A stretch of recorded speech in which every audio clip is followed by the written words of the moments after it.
Singer કાજલ મહેરિયાના લગ્ન વિવાદ વચ્ચે હવે પોતે જ મૌન તોડતા વિડીયો જાહેર કર્યો છે, જેમાં તેમણે સ્પષ્ટ જણાવ્યું કે છેલ્લા ઘણા સમયથી તેમના લગ્નને લઈને વિવાદ ચાલી રહ્યો હતો, પરંતુ ઘરની વાત ઘરમાં રહે તે માટે તેઓ અત્યાર સુધી ચૂપ રહ્યા હતા. કાજલે કહ્યું કે તેમણે પોતાની મરજીથી પુખ્ત વયે અલ્પેશ સાથે લગ્ન કર્યા છે અને કોઈ દબાણ કે ધમકી હેઠળ નિર્ણય નથી લીધો.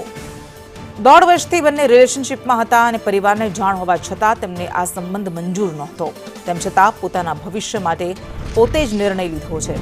કાજલે પરિવારના તમામ આક્ષેપને ફગાવતા કહ્યું કે અલ્પેશ અને તેના પરિવારને ધમકીઓ આપવામાં આવી રહી છે, જેને લઈને ચિંતા વ્યક્ત કરી અને સ્પષ્ટ ચેતવણી આપી કે હવે આ મુદ્દે કોઈ ગેરમાર્ગે દોરવાનો પ્રયાસ કરશે તો કાયદાકીય કાર્યવાહી કરાશે. આ તેમનો પહેલો અને છેલ્લો જવાબ છે અને હવે તેઓ આ વિષય પર વધુ કંઈ નહીં બોલે. જે હદનો છેડો પાર થઈ ગયો હોય એવું મને લાગે છે. આજે વિડીયોના માધ્યમથી જણાવું છું કે ગત તારીખ 10/10/2025ના રોજ મેં મારી મરજીથી અને પૂરી સ્વભાન અવસ્થામાં ભારતીય સંવિધાનના નિયમો અનુસાર ભારતના સ્વતંત્ર નાગરિકતાના નિયમ મુજબ પુખ્ત વયે મેં મારી મરજીથી અલ્પેશ જોડે લગ્ન કર્યા છે. મારો પહેલો ઘણો કે છેલ્લો ઘણો જવાબ આજ રહેશે અને આજ હશે. તો ખાસ જણાવું છું કે અમે બંને રાજી ખુશીથી રહીએ છીએ. હું મારી આ પર્સનલ વાતમાં ના કોઈ સમાજને કે ના કોઈ વડીલોને ગેરમાર્ગે દોરવા નથી માંગતી.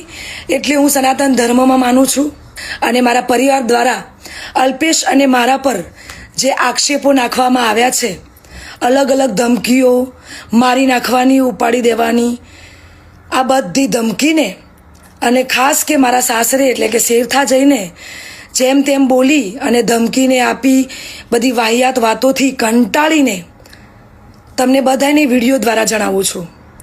અને આજ પછી આવી કોઈ પણ ફાલતુ વાતોનો મારે જવાબ આપવો પડે એવું હું જરૂરી નથી માનતી.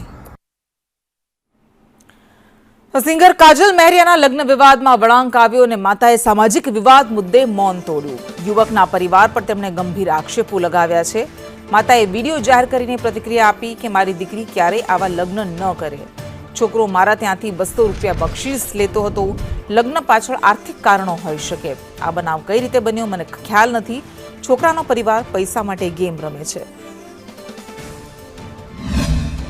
મારી સમાજને અને મારી હડારે આલમને મારી એટલી નર્મ વિનંતી કે મારી છોડી એક સિંગર છે, એ છોકરો મારા ત્યાં 200 રૂપિયામાં બક્ષિસ વેળવા આવતો હતો. એ છોકરા સાથે લગ્ન મારી છોડી કદાપી ના કરી. મારી છોકરી આવી હતી એને હવે કઈ રીતે બનાવ બન્યો એ અમને કોઈ ખબર નથી.